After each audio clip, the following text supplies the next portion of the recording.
Why is Superman able to get rid of all of the crime in Metropolis? I got nothing. I'm not sure. Because he's quite capable! Oh. Welcome to the greatest DC comic show on YouTube. You found Fanboys Live in the Retro Review. Thank you so much for spending your Sunday evening with us. Us being me, Ryan Magic Lasso, plus Signature King Tony. How are you? I'm well. Good. And Silver Hair Bronze Age Babe. How are you, Sarah? I'm fantastic. Thank you very much. It's always fun to talk comic books on the first Sunday of the month. So, it is. So here we are in the month. It's May already, so here we I go. know. It's crazy. Just crazy stuff going on. Speaking of crazy stuff, I need to know how everyone's free comic book day was and if they picked up any comic books either during the event or since last week. Yes. Okay. And so I basically picked up everything they had. Oh, nice. Yeah, because and Tony, you had talked a couple weeks ago about looking at what was coming on Free Comic Book Day, and you said, I cannot believe they're putting these characters together. And when I saw it in the store, I'm like, oh, look, it's Alien and Predator and Planet of the Apes. Yep. The crossover nobody was asking for. That no one wanted, by no one's popular demand. There it is. So, yeah, got that. But I have to say, yeah, there weren't that many. There were only two DC books or something. There were a few. There was DC's by Sonic Hedgehog one. Oh, yeah. Okay. Yeah. I picked these two up, and I got to say, the Batman, Lego Batman, whatever this is a promo for, is hysterical. It's absolutely funnier than heck. And Next Level, which I guess is building on the, what was it, the KO, or I don't know what it was. DCKO, yeah. Thank you. They give you little preview stories, and of all of them, I thought the Batgirl one looked interesting to me. Batwoman, yeah. Batwoman, sorry. Yeah. And maybe the Barbara Gordon one. Okay. But in both cases, I was giving it some thought today. I was like, I'm going to wait for trade paperbacks to come out rather than, I know a lot of people seem to be enjoying the Batwoman series so far. That's Greg Rucka and Danny as the creators. So yeah. I mean, because I've always liked his stuff. So yeah, I did Free Comic Book Day. Nice. Yeah, it was fun. SK, what about you? Just Next Level. Yeah. Nothing fancy. I picked up some little My Little Pony stuff for the kids. I think there's a Stitch thing in there too from Disney. But my LCS was also handing out the little card packs. Oh yeah. Oh, nice. I've not opened it. Are you going to do it right now? Come on. Let's see what you got. Because I got mine. I got mine. Yeah. I don't have any. Oh. Were these sent out by whatever brand makes these to the LCSs? I don't know. I don't know. I don't know the answer to that. I'll have to check. Maybe your LCS had sweet free cards. Maybe. All right. Let's see what your pull is, as they say. Yeah. Where's my knife? Right here. I don't have the dexterity for this anymore. Yeah. Which is maybe why I'm not a card person. So let's check it out. I'm hoping for a dark magic user. Harley Quinn. Or no Harley Quinns. Harley Quinn. Shazam. Harley Quinn. Harley Quinn. Harley. Come on, give them a Harley. All right. So let's see. I'm looking at them face down, so I can't read them, and they're backwards. So we have a Power Girl. Okay. That's not bad. Not bad. Your daughter will like that. Give that to her. Yeah. Yeah. We have a Nightwing. Mm-hmm. It's a nice piece of art. Oh man, I like this one. This one's cool. Oh yeah, heck yeah. Deadman. Oh, you got a Deadman. Oh, neat. Guess who's next? Harley, come on. John Constantine. Oh. I'll take that. And bringing up the rear. Cool art. Not a character I know a whole lot about. But it's still pretty cool. Red Hood. Red Hood. Okay. Oh, nice. Yeah. Nice. So not bad. Not enough to tickle my fancy to collect the entire set. But cool that DC was doing this, or my LCS. I'm not sure who's responsible for it. Sounds like from what I talked to, most LCSs were giving these away on Free Comic Book Day. Not all. Curious to know if you guys who participated in Free Comic Book Day, did your LCS hand out these little booster packs? What's it called? Annual? From the annual. This is from the annual set that came out last year, and a new annual is going to come out at the end of this month.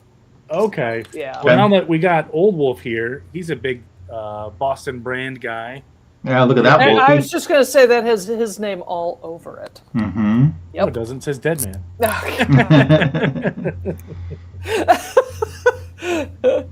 Cool though. Though. Well, it's always fun to rip some packs, and Tony had IM'd me yesterday and said, "Hey, did your LCS give you this pack of DC cards?" And I said, "Heck yeah!" And he said, "Maybe we should open them on the show." And I said, "Are you kidding? I couldn't wait. I cannot have an unopened pack of cards." So I got the Joker, and I got Batgirl, and I got Green Lantern. Nice. Yeah. Who is a furry? And a character I have two characters I know nothing about and don't think I care. Impulse and Zealot. Okay. I have no idea who Zealot is. Okay. Yeah. So I don't feel so bad. But yeah, my LCS just literally, I was actually buying some other Star Wars cards at the same time. And I said, God, you guys should carry DC comic cards. Why don't you do that? And she said, well, here, have a free pack. And that's how it ended up in my bag. That's how every drug dealer gets you. You're right. First one's free. One's on the house. Yep. We should have done is went to the next LCS and said, hey, I'm here for Free Comic Book Day. You got any, a free card pack? Oh, really? Yeah. Let's say hi to some folks who are joining us in the live chat. If you're watching on the rewind, we appreciate you as well. White Tiger Cool, Calm Collected. It's the first one in Muabunga to Ruby G. Well, 2/3 of us are on his hit list. Meow. Yeah. You know what? We deserve it, though, Ryan. I think we really do. Old Wolf is here, as we mentioned. Hi, Wolfie. Justin has stopped by. No Good Comics. Hope that you're doing well. And, just popped in. Lucinda. Yeah, hi. So awesome. Oh, Olivia's here, too. I hadn't heard that. Speakers? Like audio speakers? I'm lost. Yeah. Or is it a DC Comics and JBL crossover event? You get a walk around, jam into your speakers. Yeah. That's right. And before we officially get this show started, I'm going to say two things. One person out of this trio recently was on a fast pitch amusement park ride. Not mentioning any names of who it is. Here it is. Oh. And one of these other people in this trio went to the movie The Devil Wears Prada.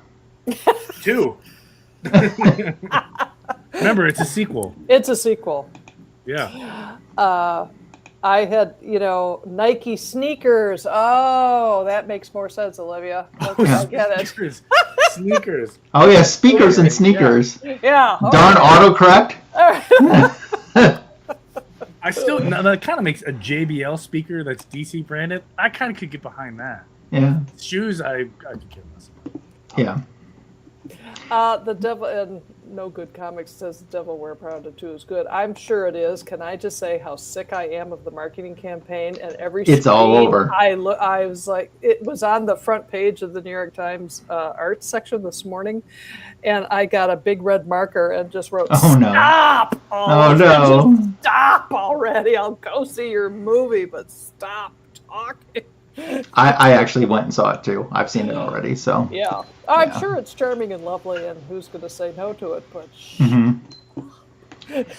But this is a good segue then into what's going on in the world of comic books. And the biggest news that I think that's happened since we've last convened is the passing of creator Jerry Conway. So sad.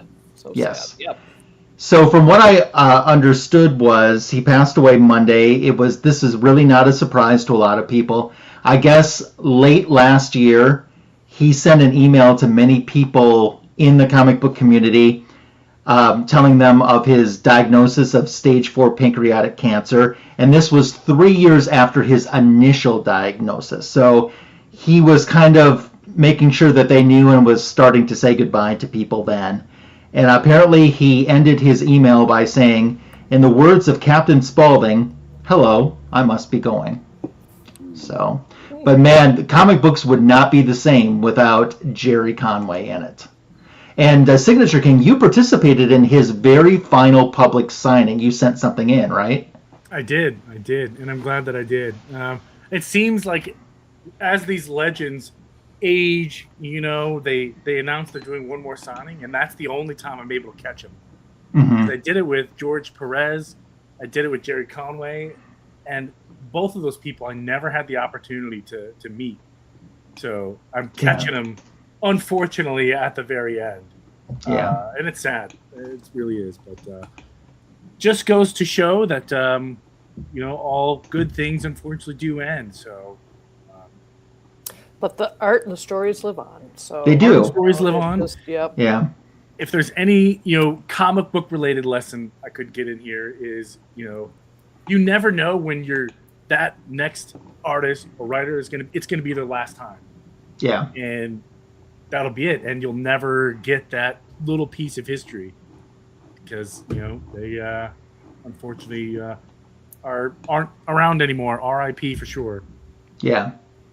So 13th Dimension shared, 13 DC books that Jerry Conway had worked on or was a significant part of. And I thought I'd just really quickly go through that list just to show some of his influence. So Man-Bat, that's pretty darn cool. Very. Metal Man, he worked on that. Super Team Family, that was for a while was a reprint series, and he took that into being original stories. Steel, The Indestructible Man, which is a series I really enjoyed. Challengers of the Unknown. But then you get into Secret Society of Supervillains, which is awesome.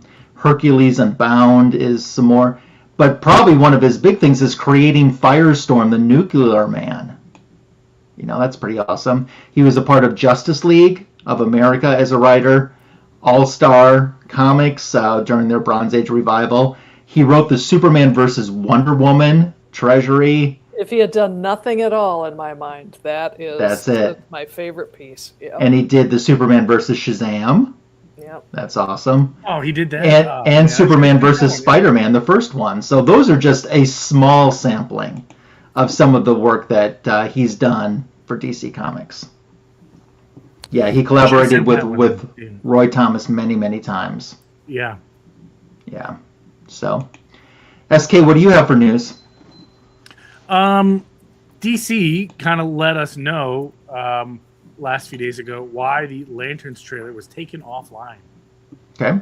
It was because of a music licensing issue. So apparently they didn't quite have all the licenses to the music that they used in the trailer.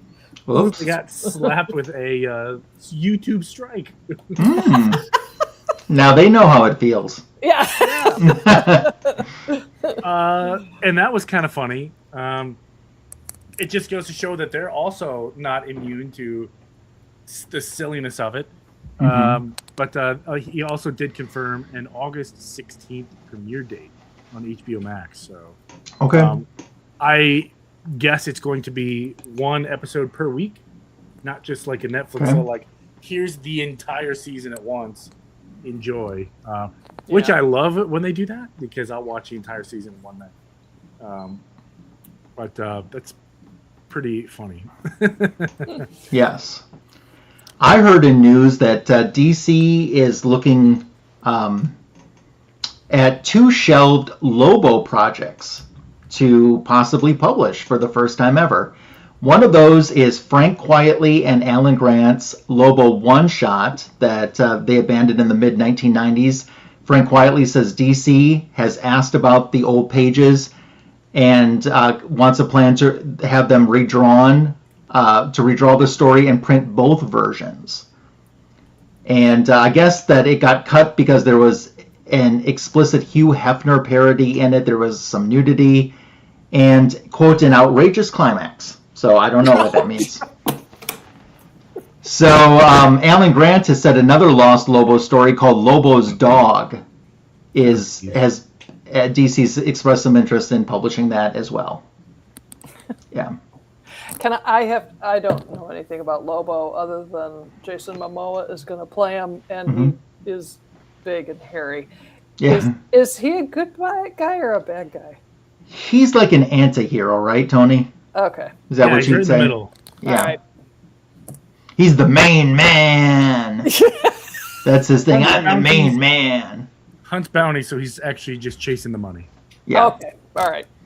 Picture Dog the Bounty Hunter gone crazy. Okay. Got it. Yeah. It doesn't beat up old people. Yes. Yeah. Tony, do you know, we haven't heard anything about Star Sapphire being in Lanterns, have we? I think yes. Okay. I think someone was cast as, what was her name? Carol Ferris. Carol Ferris, yeah. No. Yeah. Oh, I almost hope said so. Carol Danvers, but that's not. No, that's a different company. But yeah, whether or not she's Starfire in this story. Star Sapphire, yeah. Yeah, Star Sapphire or not, I'm not sure. If I would have to guess, I would say yes, she is a Pink Lantern, because Hal Jordan is on his way out as a Lantern when we see him for the first time. So I would assume that those emotional spectrum of Lanterns has already been established. So we'll see. They already announced the cast of Sinestro and Atrocitus, the yellow and the red. So yeah, makes sense to me. Yeah. Of course, we were just talking about Jerry Conway's passing. Another creator had passed away as well. Apologies if I mispronounce his last name. Len Straczewski? Straczewski? He passed away at the age of 71. He had worked on DC Comics, including Justice Society in the 1990s and beyond, too. So condolences to his family on his passing. Tony, what else do you have for news? James Gunn and company have released the total runtime for Supergirl. Okay. And it is the shortest film in James Gunn's discography of movies he's done. Coming in from start to finish, 1 hour and 50 minutes. Wow, that's interesting. And during the interview, someone asked if there was going to be a teaser at the end, post-credit scene, and he said he cannot talk about that. That means yes. I would say yes. Yes, that's what that means, yes. It's what we expect anyway. Yes. But on a scale of 1 to 10, how excited are you guys to see this movie? With 10 being the most hype ever. 1 being could care less about the movie. 7. 7? 4. Yeah, I'm right there. I would say 4 for me too. I don't know. Millie Alcock is a talented actress for sure. I know she's done a lot of stuff for the Game of Thrones franchise. Jason Momoa's Lobo sounds awesome. I can't get into this punk rock type Supergirl. I know. I don't know why. Know. And I have a very unpopular opinion. I really don't like Crypto the Superdog. Like one movie was enough, right, Tony? Because it's like, oh, the dog. No, it has nothing to do with the movie. It's just they cast Crypto as some sort of terrier. And all this the time you comic get to see him books, as a puppy. Yeah, I could care less about Crypto the Superdog as a puppy. But when I think of Crypto the Superdog, I think of some sort of lab. You know what I mean? Like a medium-sized dog. You know, right? Not a little terrier. Like, it'd be funny if they made him a Chihuahua. I wonder what Chelsea thinks of that. I was just going to say, but a poodle would be really a you know, Yorkie, a little tiny Yorkie. Yep. the least intimidating dog. Yep. Or they should have went the other route with it and done like a mean old pit bull. Mm-hmm. God, yeah. Any more news, Tony? That's kind of it, really. Okay, I have to grab something because I'm doing the first story and I forgot to bring my iPad in. So, Tony, while I get that, tell us why you picked this story tonight, okay? And stretch for about 30 seconds. I can stretch it, believe me. So, I picked this story for a number of reasons. Two big ones. One, the first and foremost reason I picked this story is because Shebab said, I hope I never review this story.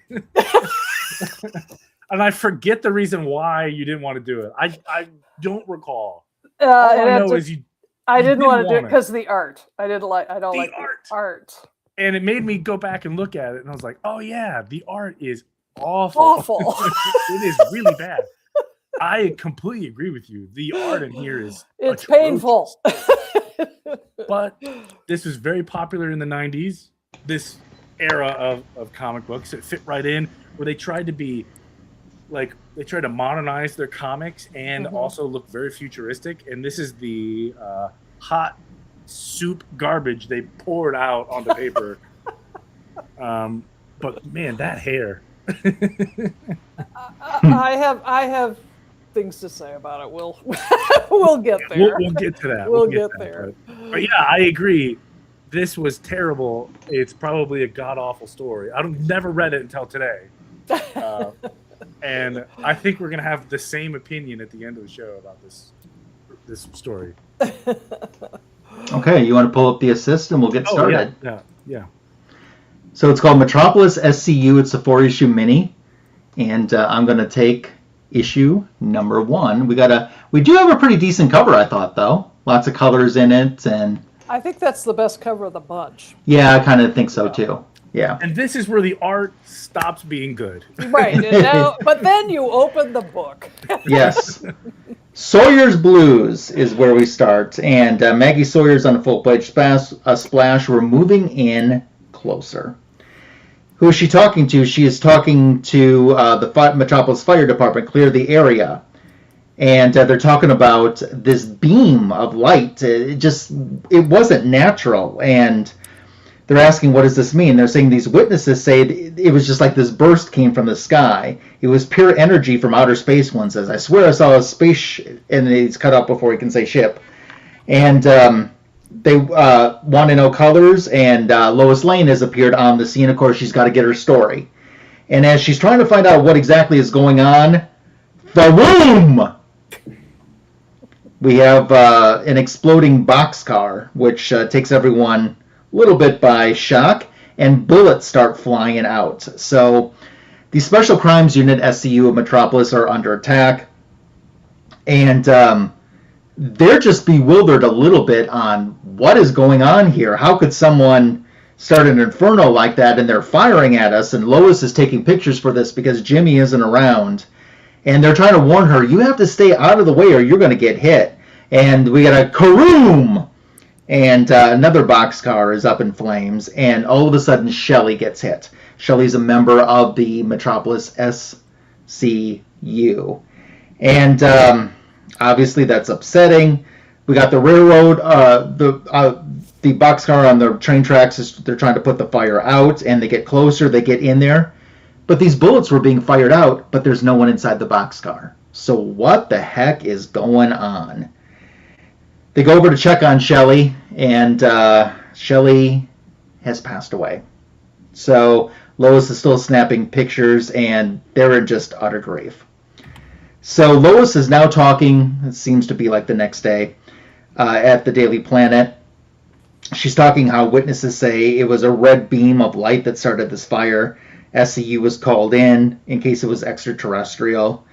And they're like, well, why them? I thought they were just like a SWAT team. And Lois says, well, she tells Millie, look at this group. They're experts, psychologists, paramedics. They're all totally dedicated and maybe to a fault. And she starts thinking about how she's known Maggie Sawyer for years, but she's never seen her and her unit in action that up close before. And she's like, it's as if they knew each other's thoughts. You know, they move like a well-oiled machine, too much like a machine, and they made a big mistake and someone died from it. And she's like, Lois is pondering, is this the future of police work? If it is, I want to know about it. I want to know what makes them work. I need to know.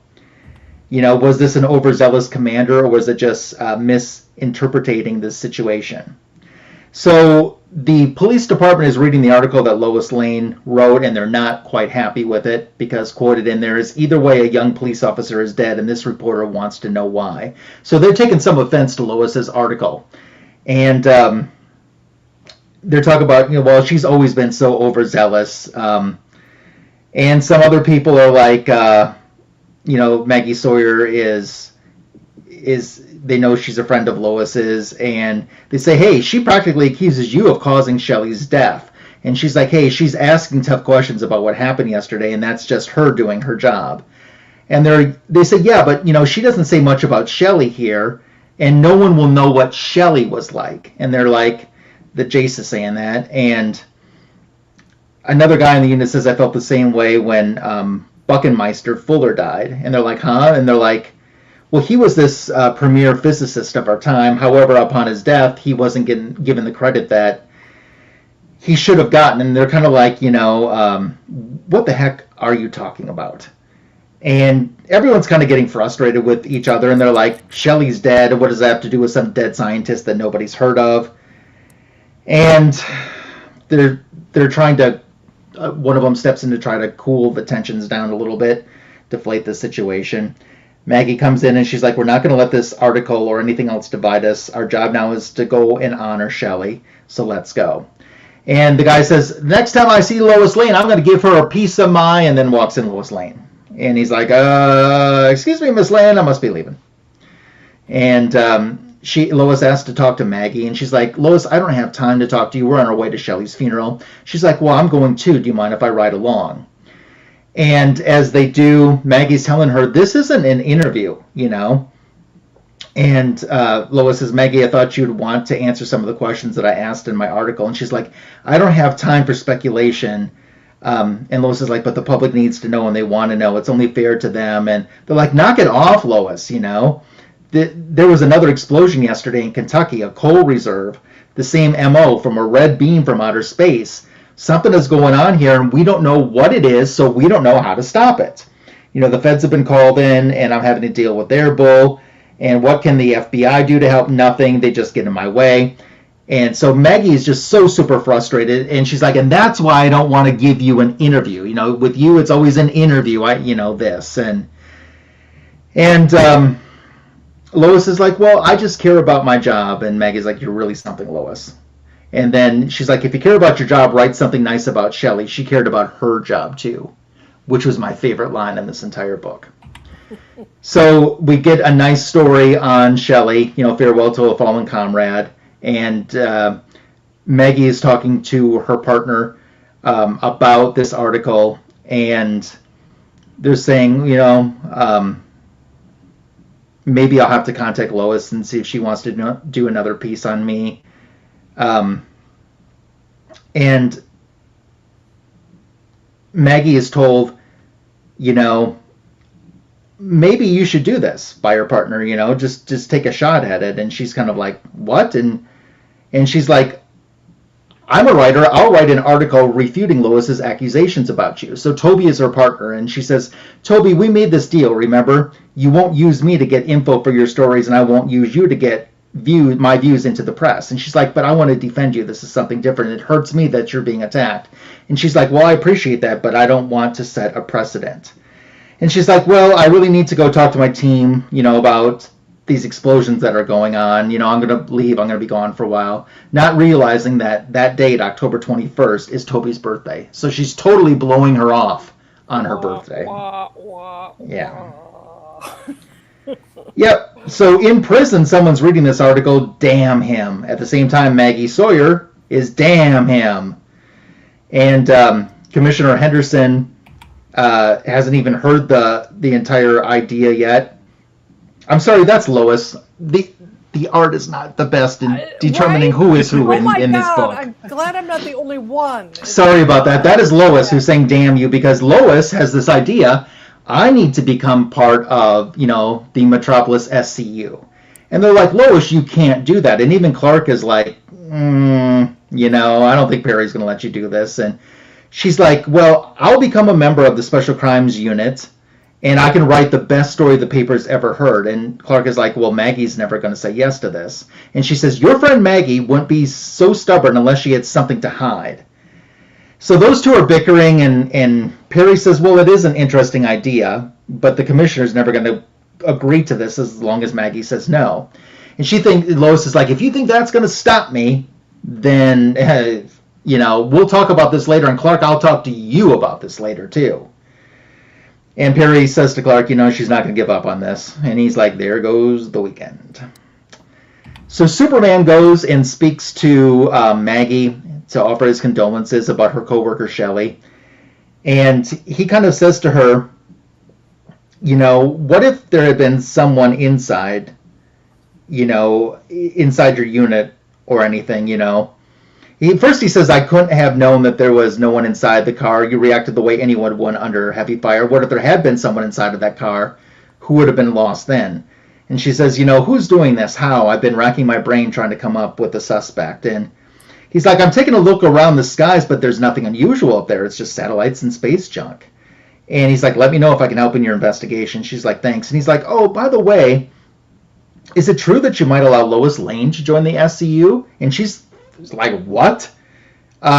She's like, Lois is a friend of mine, but she's more than I can handle. And he's like, yeah, she's something all right. No big deal. I just heard this rumor and wanted to check it out. And he said, it didn't sound like something you'd be going for. And she's like, it won't happen. So Lois starts working her angles. She's calling up Henderson to see if she can get a hold of him. And she can't even get through to him. And she's getting frustrated. And she's like, it's extremely urgent. When can he call me back? Monday? That's too late. I need to know now. While this is going on, another emergency is taking place. We see this red beam of laser or whatever it is coming from the sky and causing more troubles. Lois is just frustrated. We cut now over to time has passed and we're at Gianni's and making up for the birthday that Lois forgot about of her partner. So, that Maggie forgot. I'm sorry, Maggie forgot. I'm so sorry. Yeah. Yes, Maggie forgot her partner's birthday. Thank you. And as they're talking, they're mentioning the fact that her partner's daughter wants to come and visit, and Maggie's kind of like, you think that's a good idea? And it's just, you're really busy, and they get into a fight right there in the restaurant, and, I'm a damn good mother, and I know you'll make time for your daughter, just like you made time for me. And so, if I'm understanding this correct, and please help me if I'm not, is it Maggie's daughter or is it her partner's daughter? It's Maggie's daughter. Maggie's daughter, thank you. Yeah. So her partner's saying, well, how are you going to have time for your daughter when you didn't have time to even take me out on my actual birthday that you missed? Exactly, yeah. Thank you for the assist there. Yeah. So, they have this fight in this cafe, and Maggie has to leave because there's another situation going on. And there's fire again. And the S.C.U., Special Crimes Unit, Russell is coordinating the evac of the area. The fire chief asked Lyle to help figure out a way to put it out. It's a really tricky situation. Lois shows up. What's tricky? I need to know. And Maggie is just like, done with this. She's like, don't move, stay out, or I will get you banned from this area. And, of course, Lois listens to that like Lois listens to anything, which is not very well. And Lois is being another distraction that Maggie doesn't need at the time. And Superman shows up. He's surprised to see Lois there. And Maggie's like, yeah, we were kind of wondering the same thing. What is Lois doing here? So they're trying to figure out what's going on with the fire. And Superman is going to talk to Lyle in private about ways of maybe putting this blaze out. And Superman's giving him some type of advice. And like, well, Lyle does get a little worked up. They're like, it looks like he's doing okay. So Superman is able to help. And he's starving the fire of the oxygen by kind of creating a tornado-like pattern. And what they were worried about was that the flames would actually go out and not end up spreading somewhere else. But that's what he was talking to Lyle, who's a scientist and knows these things, and they were able to not spread the fire. Superman's got to take off in a hurry because there's another disaster for him to work on. So Maggie is looking for some type of metal samples or witnesses that can get some details for them. Turpin is climbing up these steps, and he's telling Lois Lane not to follow him. Of course, she does follow him. And he's got himself in a problem because this hot metal there seems to like have spread apart, and he's starting to fall. But luckily, Lois is able to grab him and hold on and yank him back up as hard as she can, and she actually saves him. Maggie witnesses that she did that, and she's like, I should have you arrested for what you've done. And they come down and talk about it. And he tells Lois, hey, thanks for saving me, Lois. I owe you a big one. She's like, well, that's okay. Just let me join the S.C.U. And finally, Lois is like, hey, I'll train. No special favors. If I can cut it, I'll make it. If I can't cut it, I will leave you alone and I'll let go of this. So finally, Lois has worn Maggie down. And she says, if you can pass the test, then you can do it. And Lois is so confident she can. And she's like, yes. And they're like, good luck. You'll need it. And Maggie says, boy, I hope I don't regret this. Superman is going to kill me. And Lois thinks you're not the only one, as issue 1 comes to an end. Okay. And I have issue 2. Yes. And I do what you have to see when the ugly cover, and then thinking about it. Give me a second. Saving it sweet time. Thanks for helping me out, too. Sometimes the art was tough on that one. You weren't the only one. And I know who these characters are. Yeah. It's like, who's that bodybuilder who just came in? Oh, that's Lois Lane. Yeah. Okay, so here's issue 2, and that's the cover. And I believe that is supposed to be Maggie, as evidenced by the name badge you see attached to her belt. But then you open the book, and there is another super scary image of Maggie Sawyer pissed off and yelling. And what she's doing is she's training police recruits, including Lois Lane. So she's screeching at them like the best drill sergeant you can imagine. And so you get a couple pages of art of recruits doing recruit-like things. And then, a couple pages of that. And then you get meanwhile, guess what returns? The mysterious red beam. And it hits outside a prison. And there we meet an escapee. And who clicks his heels, hey, I'm out, yippee, and off he goes. And then 2 months later, more beams are striking at coal and oil facilities, and Maggie's squad thinks it might be a group called Eco-Spartans. And one of their members, Russell, thinks the group is violent eco-terrorists, while my new favorite character, the scientist Lyle Beedler, give the one who was talking about Buckminster Fuller before, gives his coworker a verbal beatdown on why the group isn't as dangerous as imagined, and then ensues a verbal scuffle. Well, Maggie interrupts that argument to say that the Eco-Spartans likely are not involved because of the high tech that's needed for those beams. So we got to get to work because we have to figure out who's doing this. And then later at Later at Maggie's house, she gets a message from her ex-husband, Jim. And he wants Maggie to take their daughter for the weekend because he's getting an award from the Metropolis Police Association. So he has primary custody of this daughter. And the backstory to that is, by the way, that because they were married, got divorced, but he was granted full custody with her some visitation because she was a, quote, unfit parent. So again, 1990s, you can see what She's they a thought. captain of some sort of special forces in the police department. But she can't possibly raise a child, right? Yeah, right. I'm sorry, you can't be a lesbian and do that. So, so now first, Maggie is complaining that she's just too busy at work. But when she talks to him, he passively aggressively says, well, if you don't want to see your daughter. So, as Dear Abby used to say, these two should seek counseling. And speaking of counseling, Maggie's girlfriend Toby gets in on the dysfunction by taking that opportunity to begin whining and literally crying over the fact that Maggie gave Lois Lane access to the biggest Pulitzer Prize winning possible story of the year rather than her.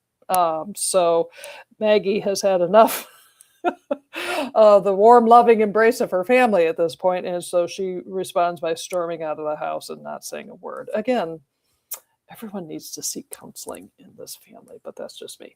Okay, so another beam strikes, this time in Venezuela. So what does the team from Metropolis do? They immediately hop on a plane to go to Venezuela, where they talk about, and on their way, they're talking about the pollution that's being caused by the explosions, which is affecting acid rain levels.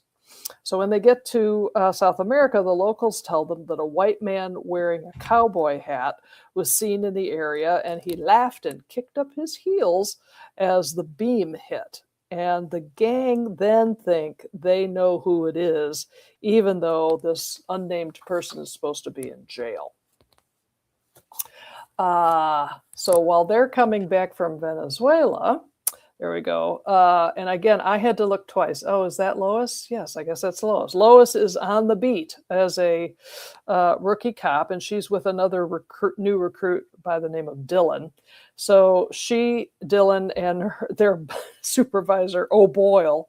O'Boyle in particular exchange bar banter with Lois because he just doesn't think she has the stomach for police work, that this isn't really your calling, and this is really hard stuff, and I don't think you could do it. Not because you're a girl, not because you're a journalist, but because this is, it's a different world here. Over at police headquarters, the gang is back from Venezuela, and the FBI tells Maggie that they didn't tell them about the prison escapee because of another federal investigation involving that guy. So Maggie is really pissed and tells them that she won't work with them anymore. She tells her team that, all we have to do now is find their number one suspect, and that is Terra-Man. And then we cut to Terra-Man holding his little gun and singing a song as he fires this ray gun into a mirror. Then the story jumps to a completely new character, a very pretty blonde woman holding a cat, and she's enjoying her day in some kind of biosphere out in the desert. And a man with her tells her to quit messing around because he has to check on, wait for it, the penguins. Okay, I gotta check on the penguins. Meanwhile, back on the beat, Lois and O'Boyle are in a standoff with some criminals in an alley, and one of the bad guys is able to draw up on O'Boyle and has a gun to his head. Now, Lois thinks she can talk their way out of this, but Dylan does not, and he just shoots one of the bad guys dead. Later, the incident is recorded as a clean shoot, and that's when Maggie arrives to check on her newbie recruits. Maggie gives Lois a ride home and tells her how, Lois, you're actually doing a great job. Would you like to join the S.C.U right now? I can make it happen. Lois responds by telling her to stop the car, and Lois jumps out and immediately throws up, fulfilling O'Boyle's prophecy that Lois just doesn't have the stomach for the job. So later we see Maggie praising the new police recruits as they become full-fledged officers. And Maggie makes actually a very lovely speech about the sacrifices that they all have to make to protect a public that doesn't understand or appreciate their effort. She urges the recruits to take comfort in their family and friends and not to lose sight of them. And then all the while, Maggie is coming home to a dark and empty house and a goodbye note from her girlfriend, Toby. And that ends the second. Saw that coming. You are right. While you were reviewing, just a little podcast popped in, so we want to say hi to Cookie. So Mr. SK, who picked the story, gets to finish off the last 2 issues for us. Boy, and let me tell you about some confusing stuff happening in this story right here. Did any of you guys read ahead at all? No. Buckle up, because I did. I'll try and help you out, but you start. Buckle in, because none of this makes any sense at all, in my opinion. So here we have, I mean, it's a pretty cool cover. Here's Superman. I do like that cover. Superman stopping a police-branded Apache A-64 attack helicopter with Sidewinder-capable guided missiles. We use these against the Taliban, but the police have them too. Because if you need to break into an underground bunker about 50 feet down, call the Metropolis S.C.U. They have the hardware. They can help you out with that. Yeah. If you recall, years ago, there was a big political debate. Should the police have military-capable gear? And then here you have, I mean, it's fictional police force. Metropolis has attack helicopters. And they've had them since the mid-90s. Had them since the mid-90s. And keep in mind, like, modern-day Apache helicopter pilots go through years and years and years of training, you know. But apparently, Metropolis S.C.U. has their own Apache attack helicopter training program. I love it. As a military guy, I know a lot about the military. I spent a lot of time in the military, and it just seeing silly stuff like this is like, this is stupid. There you go, bringing reality into this, Tony. There's no spoiler. Yeah, no I try not to. Yeah. And here we have the chapter labeled Arch Enemy. So here we have, and I didn't read issue 1 or 2. So I got the story now. Now it makes a little bit more sense, because I jump right into here where I didn't know that these two were divorced. I thought they just were in this absolute miserable marriage. So here we have Maggie and her daughter, and now knowing her ex-husband, and they don't get along very well. And it is adamant, very obvious here in some of these panels here. So here she is, trying to make a dinner for her family. And I think we have like this little glimpse of family life, of what it used to be with these two and their, I assume, only child, this daughter. Yes. Yeah. Because these two have the most outstanding back and forth that we'll get into. So meanwhile, we're going to cut to Metropolis Police Headquarters. And here we have this cowboy guy, but now we know that he's a suspect in what's been happening lately.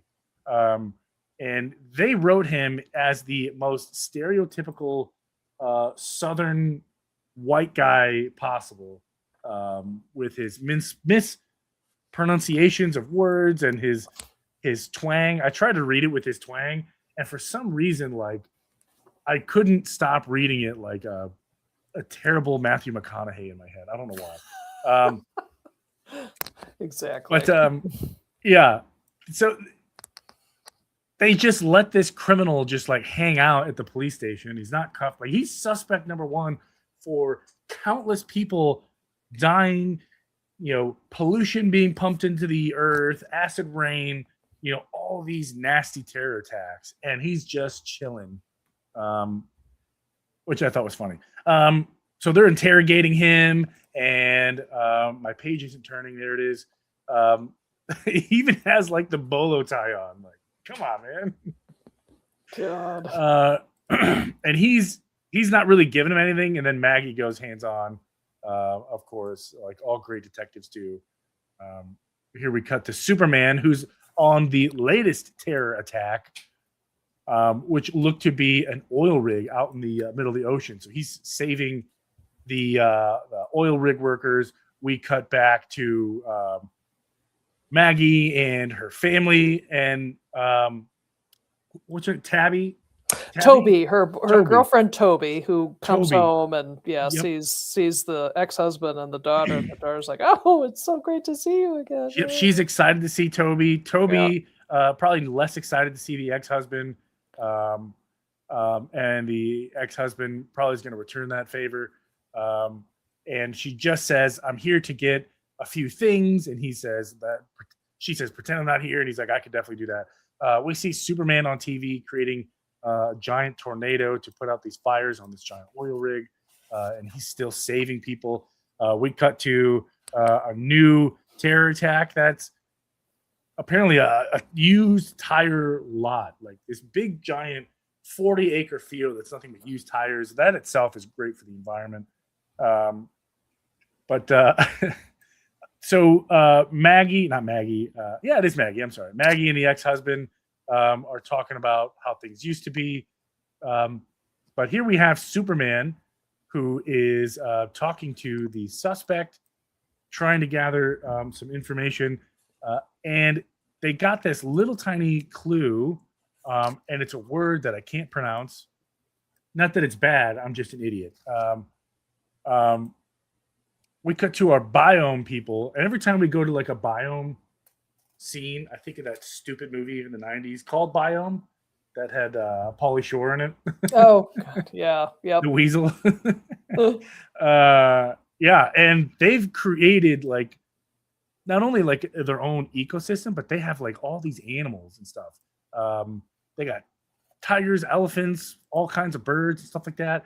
So here we cut back to the jail cell here, and this bad guy is humming a tune, and he's getting ready to put a trap on his prison cell, and that's exactly what he does. He's able to zap the guard, knock him out, grab the keys, and assumably escape, where he hits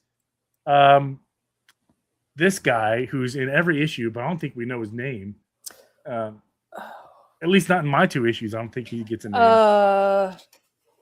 Forget he's Native American, and I can't remember his name either. And anyway, he was guarding this attack helicopter. His name's Russell. Yeah. Russell. So he's able to hit this guy, and Russell decides the best way to stop this thing from leaving is to hold on. But he decided to let go instead. Probably the smartest decision he's ever made.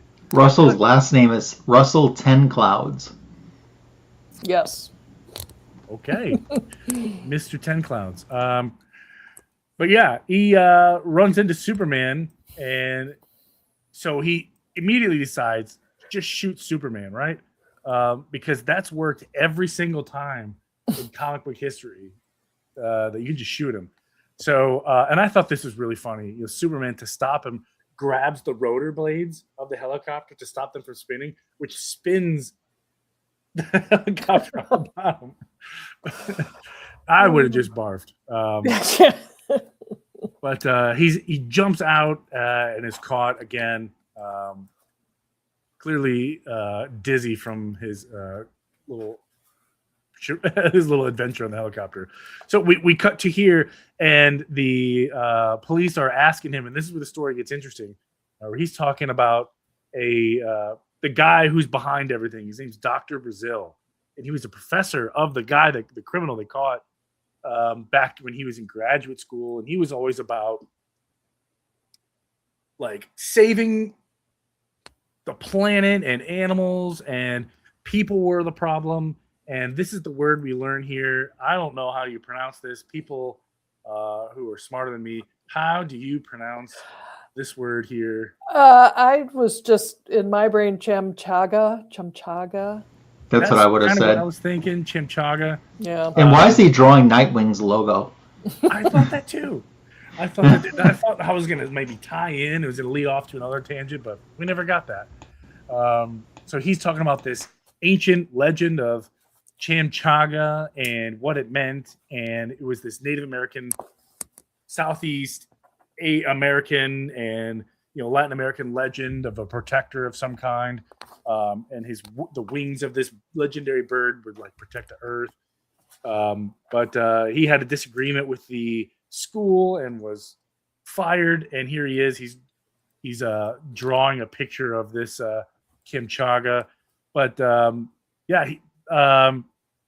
Russell Tencloud is able to recognize it and give more information on it. And here, this guy he's kind of like spilling the beans, like this whole plan of how everything is going to go. He doesn't necessarily know where anything is. Whether or not he's telling the truth, we don't know. But they are able to, long-haired Superman. Yeah, right. He's able to deduce that it's in the desert, Arizona. So they go flying. And we cut back to Maggie in her house. And she's looking super fly in this dress. Because she's agreed to go to the dinner with her ex-husband for some ridiculously unnecessary reason. So in front of her current significant other. Yeah, right. If I did that with any of my past exes, none of you would see me the next day because I'd be too embarrassed with the crooked nose, black eye, and missing amount of teeth. And besides, Tony, that dress is not your color. It's just doesn't work with your eyes. I think I could pull it off. Depends on where it's tight. If it's tight around the midsection, forget it. I'm not going to be able to pull it off. It's got to highlight the rest of my features, like my giant broad shoulders and hairy arms. On second thought, I think this would work for you. It might, maybe not the pink part, but they say black makes you slimmer. Doesn't show all that. So maybe I could. I think I could. I'll ask my wife. I'll get back to you. So they're going to this dinner, and obviously Toby, shocker, spoiler, not thrilled. Not 100% on board. Just then they have this big explosion in Saskatchewan and Buenos Aires, and Superman finally figured it out. He had the satellite exactly where it's coming from, and this is where it gets even more, in my opinion, stupid. Because the guy who's behind all this, who's the mastermind, who's blowing up all these things, decided it was in his best interest to put his name on the satellite. Yep. And a lovely I'm not plaque. a detective, but I'm pretty sure Stevie Wonder could have seen that. Is this little return address label? Yeah, right. If found.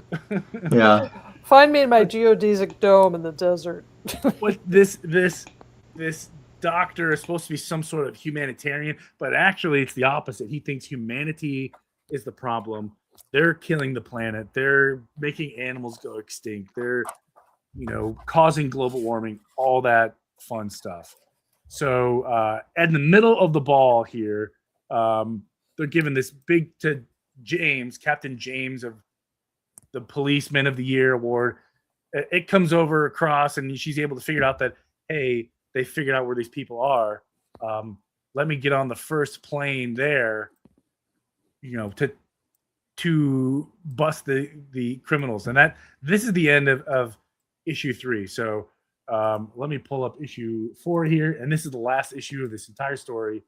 I know it's a big one, so And then it explains the cover for issue 4 of what she's wearing in a jungle, because obviously you don't have time on the plane to change into anything better because you've got your evening dress in a jungle. Pretty dress. Get your pretty dress. Yeah. This cover, in my opinion, is the worst of the 4 covers. And I think the picture of her on the splash page is, I think, probably the dumbest of the entire thing too. Look at her. Yep. Black Plague. Okay. So she was on this plane, right? She hopped on a plane from Metropolis to Arizona, okay? Assumingly across the country. Couple hours flight, right? Couple hours. She couldn't find the time to change in a couple hours. Not necessarily in like a police uniform. Anything. Throw a hoodie on. Right. A t-shirt. You know what I mean? A flight suit, anything. There's borrow probably a shirt from the pilot. Anything. So she lands. Let me back up. So she lands in the desert of Arizona. They hook her up with a helicopter to fly her to where this biome is. And she's immediately barking orders, whatever. This part down here made me giggle a little bit. Look at this panel right here in the corner of the panel. You have federal FBI agents catcalling the captain of the Metropolis S.C.U. Oh, look at the cams. Oh my god. Yeah. I don't think that was necessary to put in the story because it had nothing to do with it. Just oh my god. in case we needed to drive home that sometimes women get catcalled, put it in the comic book. Yeah. But everyone is surrounding the biome, including police department from Metropolis.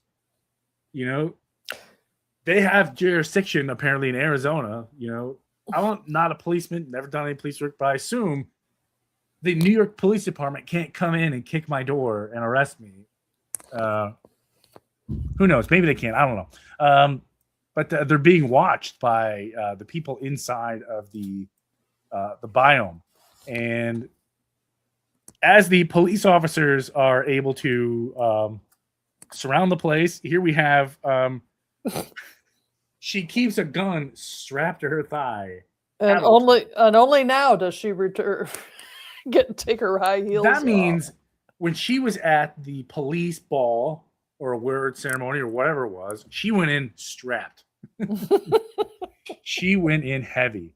So they've got this place surrounded, and this lady comes out looking for her cat to chase, and they grab her and they say, "Listen, lady, you're going to tell us where Dr. Brazil is right now." And I'm going to say Dr. Brazil for the name of a villain. Weird. Yeah. Weird. We should have had Andre read the part of Dr. Brazil. It would have been awesome. We should. Oh, yeah, she hasn't missed leg day. I can just imagine her doing squats on the plane. Like, hey, got a couple hours. Let's work out. You know? Hi, Greg M. Thanks for joining us. So he's got some sort of kill switch, and he's going to press a button, and it's going to kill everybody. So Maggie, in proper police procedure, went in alone after Dr. Brazil had closed the doors behind her. So she's completely by herself against this evil doctor. And Maggie's daughter and Toby are having a time at home, and James was there, and they're talking about what happened at the ball, and he's obviously thrilled with it. They don't get along, and in my opinion, I could care less about that part of the story. Here we go. Cut back to Maggie's in this biome, and of course she's trapped in like the area with all the deadly creatures. So she has a revolver, right? When she fires the gun, she has way more than 6 rounds, which is really funny to me. So she's able to make her way through the biome, and she finds Dr. Brazil, and he's doing this very stereotypical James Bond-esque, not only have I won, Mr. Bond, but here's my plan. Now that you're here, let me tell you. Let me explain all about it. Monologuing. So, yeah. I guess what he wanted to do was essentially build an ark. But instead of a boat, he was going to house all these critters in the middle of the Arizona desert and release this deadly toxin across the planet that would kill everything. But not only does he have animals, but he's got plants and he's got different types of fungi and different types of bacteria. He's basically simulated Earth inside of a gigantic glass biome, several of them, in the middle of the desert. Nobody saw it. What could go wrong with? Nobody saw him moving in elephants or building these giant glass things.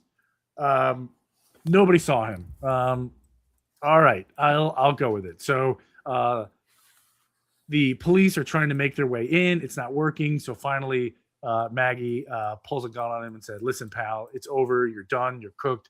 Give up now." He's not doing that. He's running. Okay, this part's really funny. So he does things. He's very dramatic, this Dr. Brazil. He's Go ahead, Tony. Go ahead and describe it. I'm at a loss for words on how to describe this. So he's like, "Listen, lady, why don't you must be Eve. You know what I mean? I'll be Adam, you be Eve. We can repopulate this Earth, you and I." And she's like, "Listen, pal, you are absolutely, dumbfounded when I tell you that I am not that kind of gal." To say the least. To say the least. You trap. If you and I were the last two humans in this biome, and everyone outside was already dead, we're dead. Humanity will die with us. Which I thought was really funny. That part made me laugh a little bit. So, the scientists are trying to figure out how to get in, and of course, the government's problem solving was to, let's just blow a gigantic hole in it. And I assume this is Maggie. I'm not sure who this is. That's Lois. Panel. Is that Lois? Okay. That's Lois.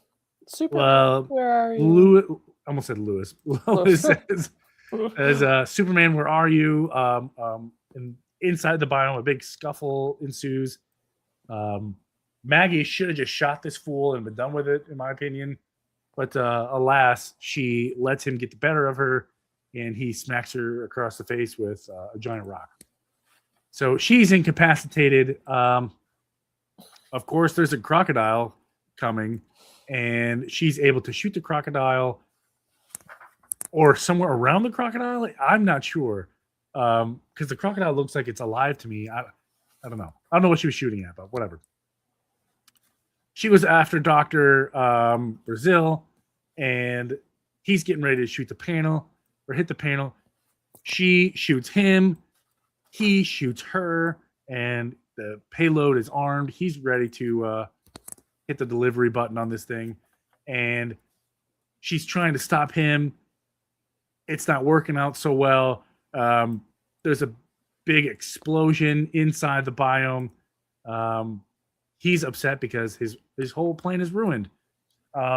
So they are like, "We got to get these animals out here. Bravo for saving the animals." So they blow a hole in the biome, and all these animals come flying out here. And Maggie is out here running around on a horse. And I don't know about this story. So they think there's some kind of toxin. They weren't sure if it went off, so they're going to gas up just in case. Everybody lives, thank God. And Maggie is, on TV for the whole thing. And so she gets home. She's out of the hospital. This is 2 weeks later, by the way. Maggie's home. They're having a welcome home party for Maggie because she's a big time hero, big hotshot hero. And Jim is there. And these two finally have some sort of reconciliation. I don't know if she got she wrote like a big story on it. I think it's not quite clear because he hands her like a newspaper, and I assumed it was one that she had done, but I don't think so. I think Lois did it because it is the Daily Planet.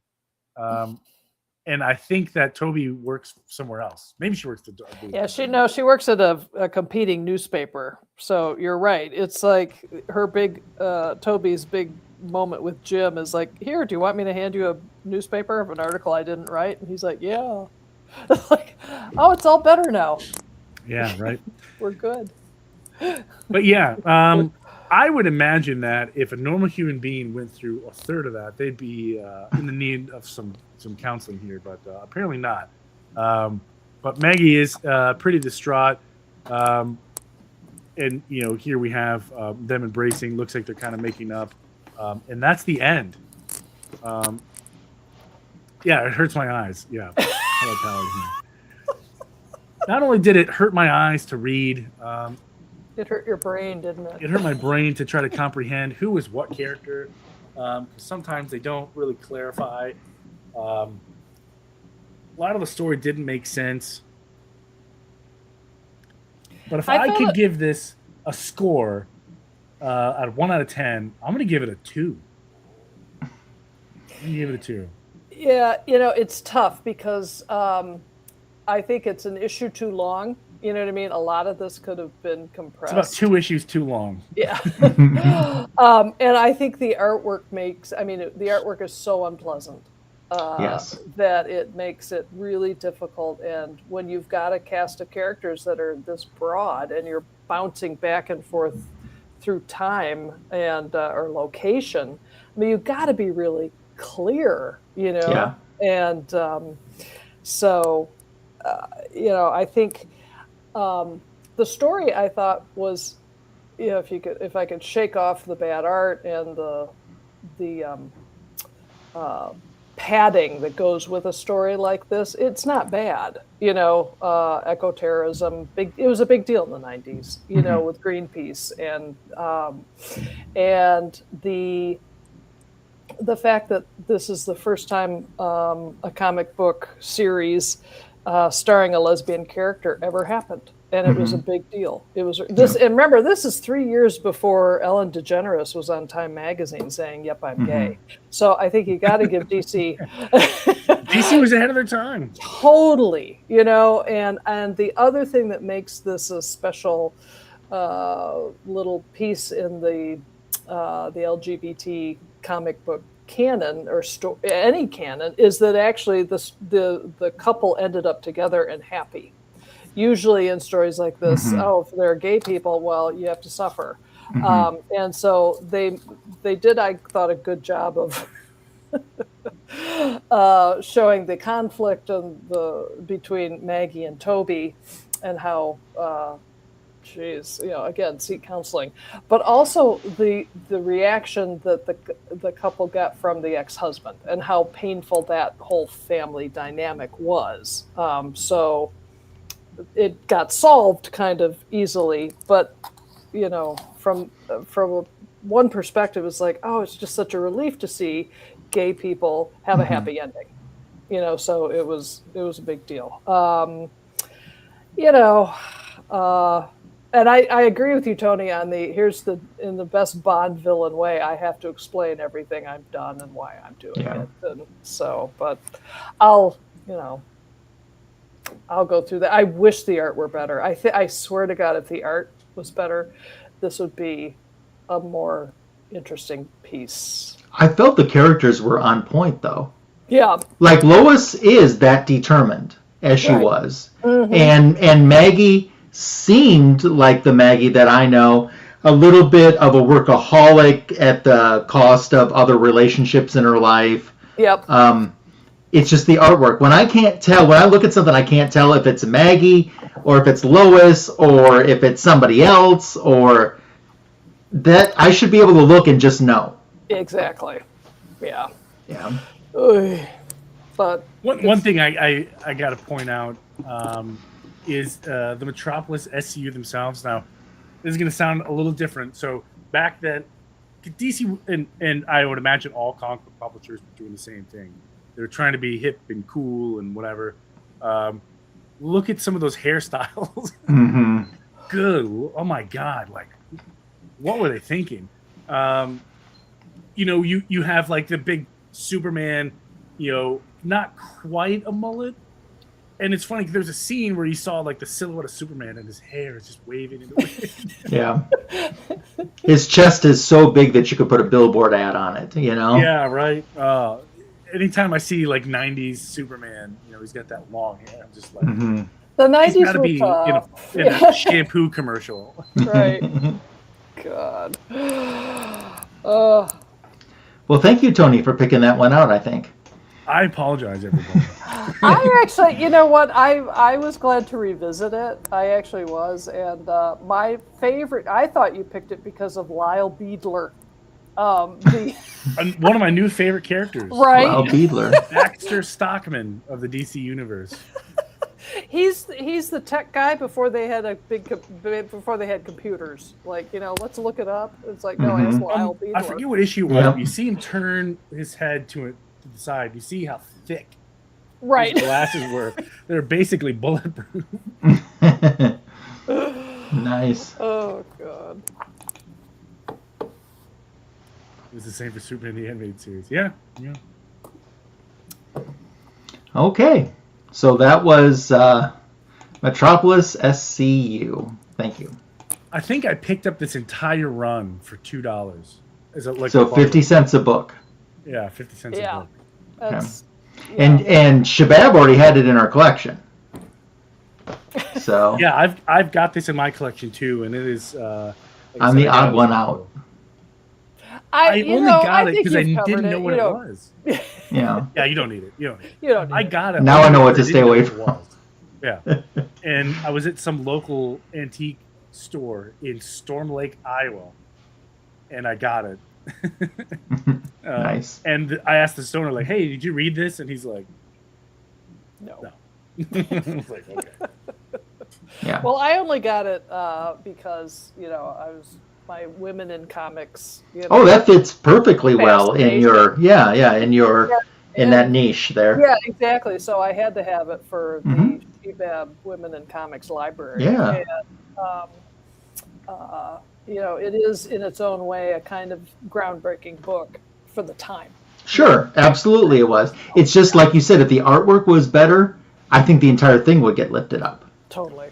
Yeah. And I got to call out an inconsistency here. Do you guys ever know of any boss who says, "Yeah, go do another career field while you're employed with me"?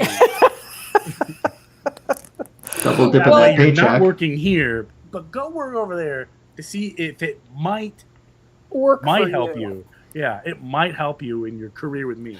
Well, I don't know if was Lois freelancing by then, or was she still full time? Because there was a period in her canon where she was a freelancer. Well, if she was a freelancer, she wouldn't go ask Perry White if it was okay. She would just do it. That's true. Mm-hmm. Hey, boss, can I go work over here? Yeah, go ahead. Sarah, you have a question? What's my favorite Lois Lane Superman storyline? Oh, God. Not this one. No. There was a really good little 2-issue arc that Ryan and I read from the Bronze Age where it's the one where she breaks up with him. And she's ripping the tray. She's even ripping the girlfriend off of the tray dress on the cover. Yeah. I mean, it's a fun Bronze Age story, and it really touches on them as a couple and why they love each other and need each other to have a fun and exciting life. So it's a 2-issue series or little arc, and I really like it. I like that. That one was pretty good. And Olivia, that is archived on my channel too. If you just search for Fanboys Live in the Retro Review Lois Lane, and it's an episode that Signature King wasn't on, and it's just Sarah and I on that stream. Yeah, it's a lovely bit. Yeah. I like it all. I mean, it's so hard, so. Cool. All right. We're going to move over to the book show portion and talk about appearances that we might be making, content on our channels, and great things like that. Silver Hair Bronze Age Babe, are you ready to go first? I'm ready to go first. Okay, you go first. Okay, book show. At Free Comic Book Day, I was able to snag some the facsimile issues that had been coming out in the last couple weeks that I hadn't gotten yet. And this, I had to get this because it's a Neil Adams cover from a 1969 book. I have the original, but I can't say no to this, so very fun. The other one, this came out, I think, a couple weeks ago. I bought that, but I haven't read that one yet. I read Jimmy Olsen, but I haven't read that one yet. Yeah, this is fun, goofy. You know, I was just thrilled that it was not the Super Sons, because there was a period in the 70s where the World's Finest was focusing on the Super Sons of these two characters. So it's like, oh yeah, let's kill Jimmy and Robin. I don't care, but enough Super Sons. And then the other facsimile. Well, this one. I got this because of Tony. It's a foil, so which I think looks really sharp. That is kind of cool. Yeah, it's nice. But my favorite facsimile, and I'm so glad this came out, is because I remember seeing this on the stands when it came out in 1975. My allowance only went so far. I never got it, but I remember it very clearly. And over the years, as my collecting is going on, I was like, God, I got to get that book. I should get that book. I should get that book. And so they have it in a facsimile, and it's a really fun little, you know, Bronze Age story that is you can follow who the people are because the art is really good. What an interesting choice for a facsimile, I thought. I know. It's like, what a completely non-famous, Actually, same with the other ones except for Man of Steel that you showed, like the Jimmy Olsen and the World's Finest. Those were kind of interesting choices for the facsimiles, I think, as well. I wonder if they're just going for covers that look cool. Because this, you know, in the store, when I picked this up, someone else was talking about, or it was the person who was checking me out, said, I think this, I see this cover and I think it's hysterical. Like, so you're probably smart going with covers that are really have a lot of eye appeal.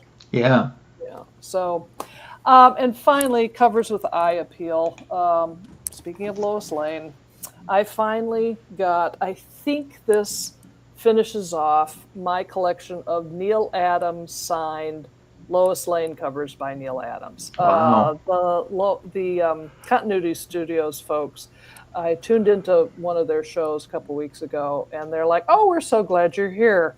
Ka-ching, ka-ching, ka-ching. Ka-ching. And so she showed this, and I'm like, claim. So this is from, I think, Neil Adams' personal collection, but it is signed by him. He did about 10, 12 covers of Lois Lane in the Bronze Age, and I think I've got all of them except for one, and it's a wedding dress cover. Oh wow! That I do. It's like one of those 80s page specials, you know, a reprint book. But he did a wedding dress on it, so I got to find that one. I don't know if I'll be able to find that one signed.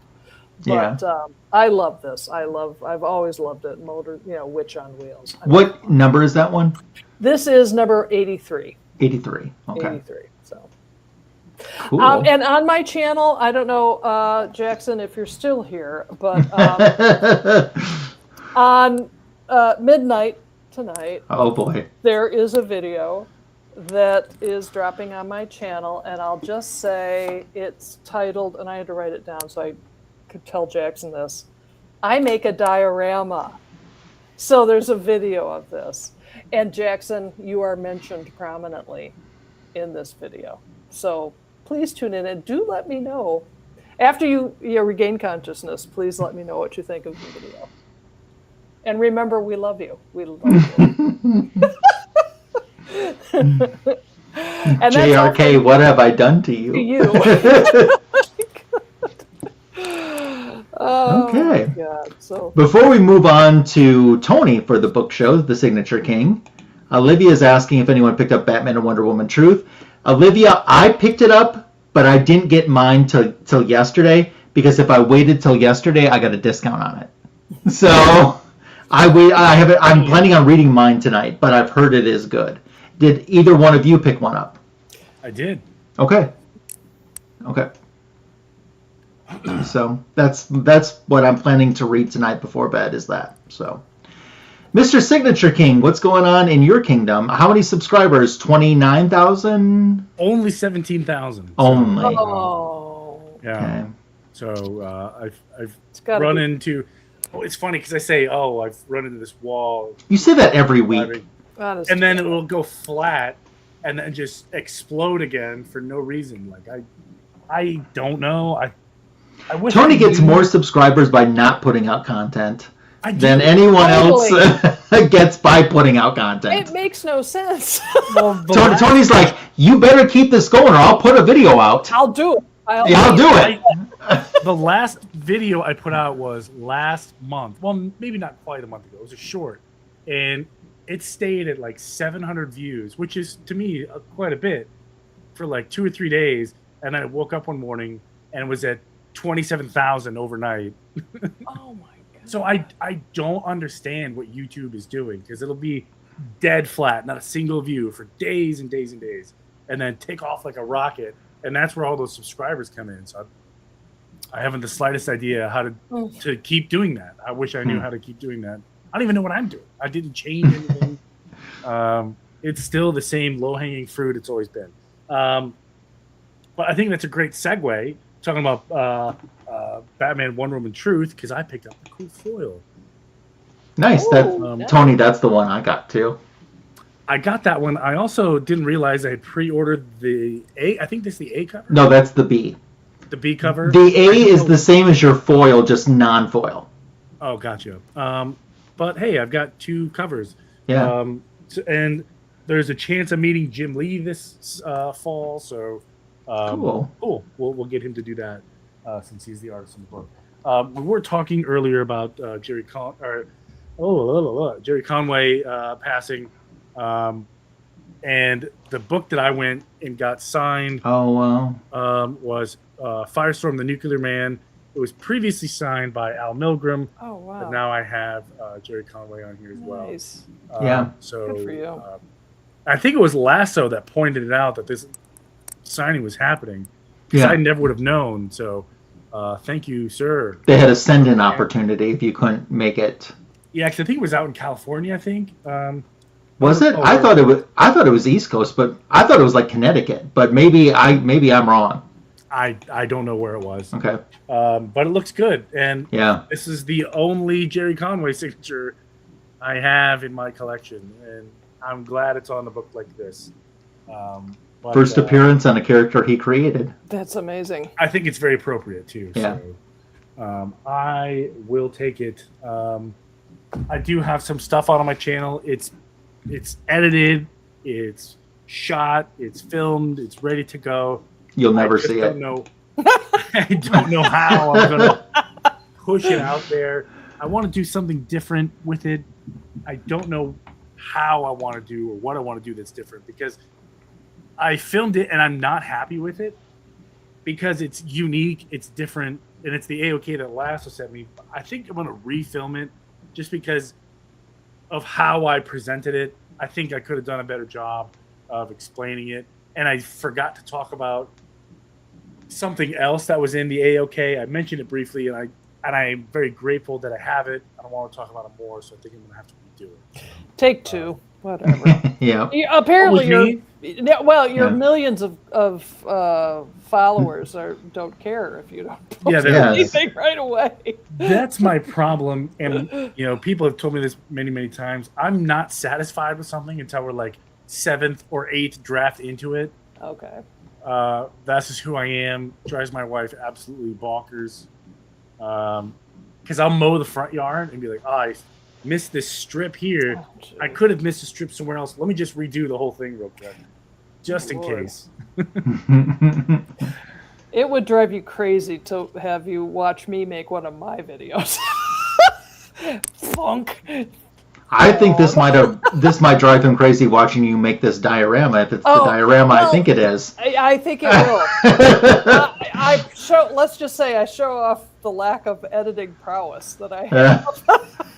This will give you a headache, Tony. It'll give you a fine line headache.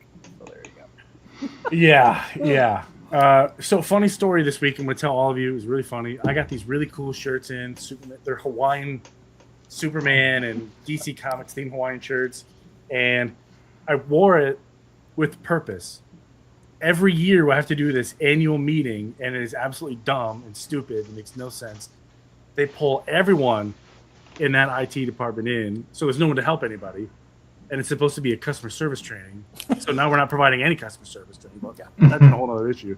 My work friends and I wear the most absolutely absurd shirts we could find. I found these as like, I'm buying several of them. And I get in there, and the presenter, who's like everybody's boss's boss, I think he reports directly to the governor. He looks at me, he's like, they say dress for the job you want. What were you going for? And I was like, easy. Comic book guy on a beach somewhere far away from here. And he's like, respect, I get it. Yeah. Like, he wasn't even upset. And yeah, it was. So here I am. I had to give this presentation in front of all these executives that are wearing suits and ties and blazers. Here comes me in my God Hawaiian shirt, giving this very important lecture on IT security. With this most ridiculous shirt. And doesn't the Awesome. shirt have the comic book has a swastika on the cover too? I didn't wear that one. Okay. I wore the. I thought he wore that one too. I was like, I oh didn't my wear God, that Tony. And then someone pointed out, like, who's that shirt on your shirt? And I'm looking at it, and it was Power Girl, and she's very revealing. She's not work friendly. And I was like, oh, Not safe whoops. for work. Yeah, but yeah, it was a huge hit. Everyone thought it was really cool. I thought for sure. Well, he's still employed, Ryan. So what do we know? I'm still employed. He is. It's to the point now. Long story short, I can't get fired, but they couldn't fire me even if they wanted to. That place would crash and burn and start on fire. But that was my week. It was really fun. Wow. Wish you all could have been a fly on the wall for that. God. So I have a book show. And I'm going to talk about what's going on my channel first. Last week's back issue of the week, 100% coincidental, was a comic book written by Jerry Conway. And even, it's a DC comic book. It's Batman 350 with Robin becoming a vampire. That's pretty cool for issue 350. And incidentally, also completely unrelated, the week before that was a Marvel book written by Jerry Conway. So Wow. obviously I'm a fan of. You. Yeah. Yeah. So it unexpectedly turned into be a tribute, you know. So, and I mean, for me, I was quite happy with the 1.2K views that short brought in. So super appreciative of that. And I have a back issue of the week dropping tomorrow morning, which will be for Star Wars Day. May the 4th be with you. I was gonna see. Yeah, look. Yeah, I'll make you big. To those who celebrate. Yeah. Be with you. And watch out for Revenge of the 6th. So, I forgot. or Revenge of the 5th, sorry. Revenge of the 5th. Yeah. So that's what's coming for the shorts. My current lassoed loot video is my birthday haul, part 1. And with that having been said, that means there's a birthday haul part 2, which is coming this Tuesday afternoon. That video is dropping. This Tuesday afternoon is my birthday gifts from my friend Mr. Fridge Art, who none of you know but have heard me talk about for forever. So some really, really fun stuff in there too. My current video was some AOKs in there. It has an AOK from Comics Kings. It has an AOK from Joel the Geek. Then it has birthday gifts from my friend Brian, who lives in Madison, and then my friend Steven, my best friend who lives here in town. That's on my channel. And one of the things that Steven had gifted me, if you haven't watched the video, spoiler, is the official Wonder Woman cookbook. What? That's cool. I didn't even know that was a thing. Awesome. So I hope it's better than the food that Tony ordered that was DC Comics oriented once, but Don't even get me started. yeah. But I thought I would randomly open up a page and see whatever I open up to should be the meal I should serve to Sarah and Tony. Okay. The first time that we all do the show all in the same room. Nice. Okay. What can we look forward to here? We are going to have Donna Troy Greek dinner breakfast. I heck like yeah. that. Yeah. Or you can have Fighting Fit feta toast. Let's go Both with sound delicious. Yeah, both. Okay, we'll have both. Okay. So that's what you can expect, courtesy of the official Wonder Woman cookbook. Wonder Woman not included. Oh. And then, also for a book show, Tony shared a Jerry Conway autograph. I have one in my collection, and I wanted to share that even though I showed this on Instagram already. Oh, nice. I got this last year at MegaCon. Bronze Age Brian picked it up for me, too. And the significance, Jerry Conway wrote some Wonder Woman comic books in the 70s and 80s. I've been rereading some of those this past week. But as you guys might know, I own the original art to this cover. So, and he wrote the story. So I thought this is the comic book I need to have signed by him, is the one that I own the original art for. So. That's great. Yeah. The Claws of the Cheetah, which we have reviewed this comic book in the past on Fanboys Live in the Retro Review. So. I remember. And I do want to say that if you want to be virtual at home participating in the book show, that's cool and that's something easy to do. You can just share a cover with us on Instagram. Use the hashtag FanboysLive in the Retro Review, and we'll see what DC Comics thing that you would like to share with us as a book show. Jackson's giving you a little.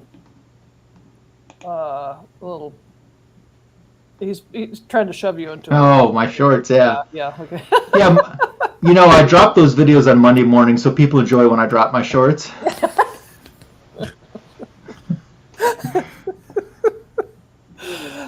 Who's your favorite Chewbacca character, starting with Tony? Favorite Star Wars character? Listen, I used to be, as much as I'm into DC now, I used to be as much into Star Wars. Okay.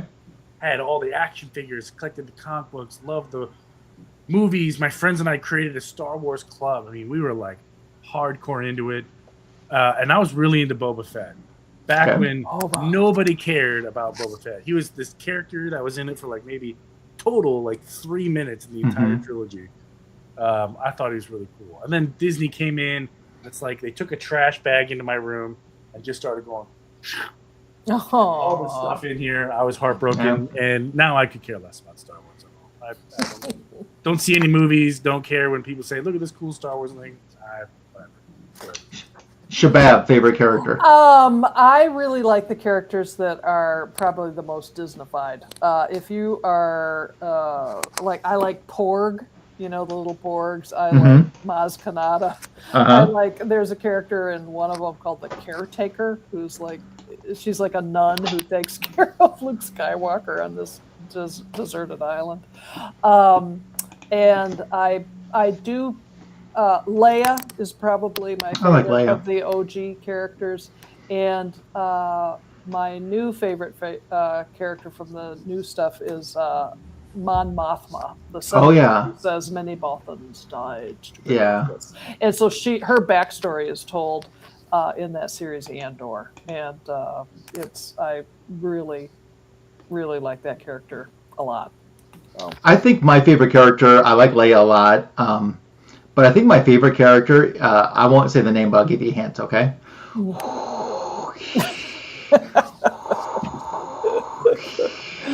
I think I know that. Does he wear this? Yeah. When he wears that. I'll tell you who my least favorite character is. Misa thinksa yusa nosa husa Imina. There's a lady, I can't remember her name on Instagram, who has the weirdest obsession with Jar Jar Binks. Her whole house, and I mean her house, is Jar Jar Binks. Just Jar Jar Binks. God love her. Yeah. Someone's got to. By the way, I haven't talked about my appearances. I'm going to be on the 10-1-1 with Gary B talking Star Wars autographs. Oh, you on are? Tuesday night. Oh my God. Okay. But it's going to be an hour later than it normally is. So it's going to be like 9:15 Eastern. Okay. So I'm going to be on there.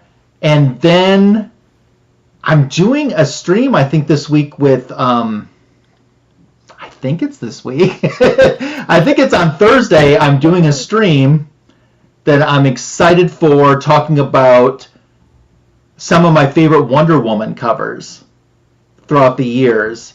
And I'm looking forward to that. How are you going to select? I know, that's so tough right there. Hard. That's really hard. Yeah, you should have been started. You should have started that conversation in your mind like 3 weeks ago. Right. Yeah. Well, the good thing for me is I'm always having that conversation in my mind. It's So ongoing. it's just whatever comes out of my mouth that day. So, yeah, I'm looking forward to that. So all of those will be archived too on my channel in the collaborations playlist folder. So, Great. and Olivia's favorite Star Wars character as the female. Oh, the female from the Star Wars: The Clone Wars. You know, I never watched the Clone Wars. Okay, I didn't watch that either. It's an animated show, and everyone loves it, and Yeah. I have not gotten to it yet. Yeah, exactly. So, yeah. Oh, by the way, it's Alan Shell's channel. I didn't mention that too. The Art of Alan Shell, who's been a guest on the show before. So, she was friends with Luke. Cool. Oh, okay. So those are my appearances. That's my book show. We thank you all for joining us. So, next week's guest, brand new first-time guest, someone that's not really a YouTuber, but certainly is a big comic book superhero fan. It's Daryl Young Designs. And if you saw at C2E2, I bought a whole ton of prints of his that I showed. Oh, I remember those. Yes, Yeah. Daryl's going to come on next week and be our guest on the show. Oh, how fun. Yeah, so I'm really looking forward to that. So he's a really cool guy. So it'll be nice to get to know him a little bit more and share some books with you. Great. Anything else you guys want to say before we wrap up the greatest DC comic show on YouTube? Keep reading comics. It's the only way to live. Yeah. Shazam. Yeah. All right. Thank you guys. Great live chat if you watched on the live stream and the rewind. I appreciate that as well. Have a happy, healthy, and safe week, and we will see you soon. Thanks, Bye everybody. for meow. Bye.